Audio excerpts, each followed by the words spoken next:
Alright, Final Fantasy IX. My brother loves this game to death, and frankly, if you ever try to tell him otherwise, I don't know. He probably might agree with you that Final Fantasy X is really nice because he enjoyed that. He's played it through about twice. But Final Fantasy IX holds a certain appeal to him, particularly because of just the way the cast of characters has a nice kind of classic feel to it. It's not overly complex as Final Fantasy X might be said to be, but I'll get to that later.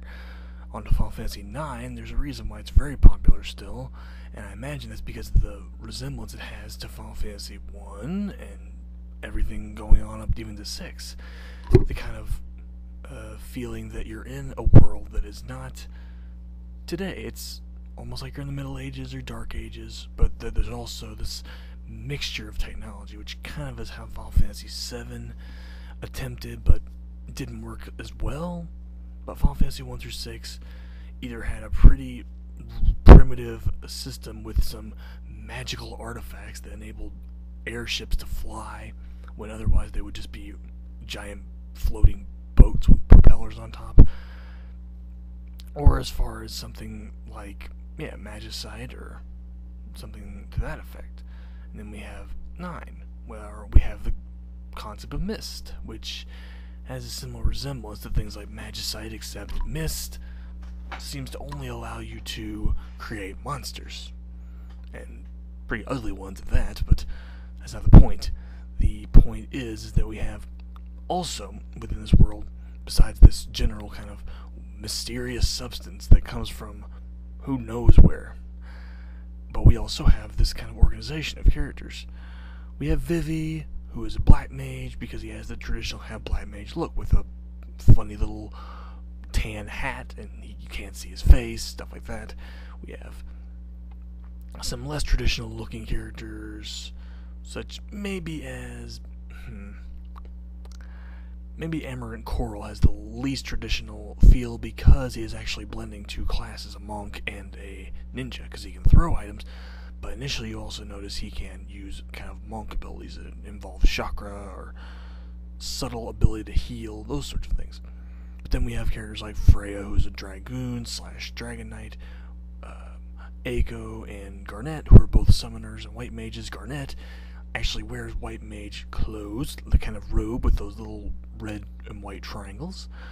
But then we have Aiko, who's a little more out there, but I guess if you have a little horn on your head, you're still kind of cool.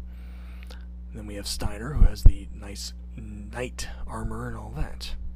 And then we have Zidane, or Zidane, depending on how you say it, who has thief kind of wear, outfit, that sort of thing. Not to mention they all have relatively set abilities. Zidane can steal, Vivi can do black magic, Steiner can do knight abilities, Garnet can summon and do white magic, Freya can do jump, and then Amarant, as I already explained, I won't go into it again, can do his abilities. There are some other playable characters, and I think one of the bigger compelling things about Final Fantasy IX is how it again goes back to what Final Fantasy VI was well known for, and that was involving the summons in the storyline more explicitly. I'm not very familiar with Final Fantasy VI's storyline, but I do know that that's how it kind of gets to a point that the villain, or the proto-villain in the case of many of them, uses the summons to try to wage war, and that's what happens in this one. We have summons being used to wage war, and then they're fighting each other, and then they're being taken over by some giant airship with an eyeball and shit. I mean, it's a very, very trippy game at times, not to mention that the final boss is possibly the most unexpected thing you've ever seen. Not to mention Final Fantasy X, it's about up there a little bit, but Final Fantasy X you had some expectation that you were going to fight that guy. But then we have Final Fantasy X2, which has a very predictable final boss. Final Fantasy XI does not have a final boss. And from what I remember about Final Fantasy XII, it's a pretty interesting boss, actually. But I won't get into those. I'm not going to get into Final Fantasy XII, I must admit. I will get into Final Fantasy XI, even though I've never touched it.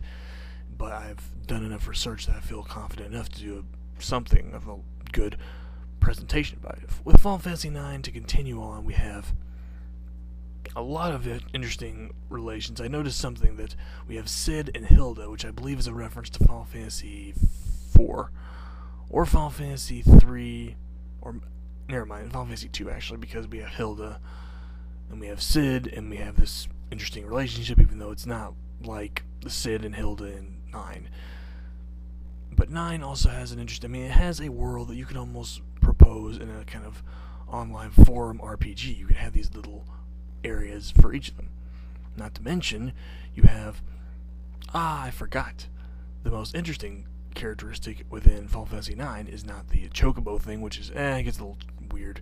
And it's not even Ozma, this giant rainbow ball that can wipe out your party easily if you don't have the best equipment and abilities. Which that's the thing I'll get to later, but here we go with the Q. The Q-U-Q. They're a weird race that is apparently quite androgynous, and they're pink, and they have these X's for eyes, and they have big giant tongues hanging out, and they like to eat. They have Quina, who is our resident playable character. I don't believe you have to get her at all. She's the closest to an optional character, but then again, I think you actually do have to get her because of, I don't know, certain things. Then again, I'm not certain. She's not like Vincent and Yuffie from Final Fantasy 7, that she's virtually completely optional, and Final Fantasy 8 didn't have any optional characters, I believe. But to continue on, yes, Quina eats the enemies, and she gets this game's equivalent of blue magic, which we had with Final Fantasy 7 with the enemy skill materia, and with Final Fantasy 8 with Quistis using those items that let her use special limit breaks, which turn out to be blue magic.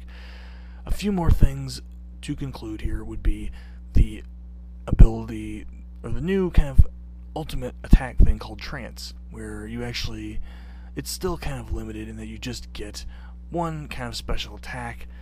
I think, Zidane gets some really cool ones because he actually has an interesting past that I won't get into, but he actually gives him some good offensive abilities. And then we have Vivi and the white mages. Summoners can double cast a white or black magic spell respectively, or black and white magic respectively. But then we have Steiner, who I think, I don't remember, I think he can attack twice. It's all very, very cool, the trance system.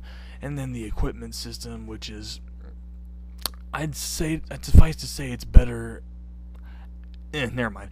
It's actually more complex than Final Fantasy 7, where you just had the weapon, the armor, and an accessory, and here you have, it's like 6 or 7 slots. Not to mention you can equip crystals on people, which makes me curious. I don't know. But I don't want to really go very long into this. I don't want to go very long on Final Fantasy X.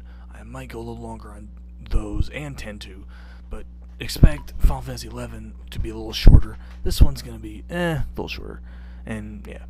But I hope you enjoyed this, because, well, I would love to have talked a lot longer, but, limitations. And I want to try to give you guys at least 200 videos before I get to a point where I'm going to have to stop, which should be in a few weeks, so cross your fingers that I can get through all these. I'll try to record about 4 tonight and get them together, and I might upload them tonight or tomorrow. We'll see. Anyway, see you later.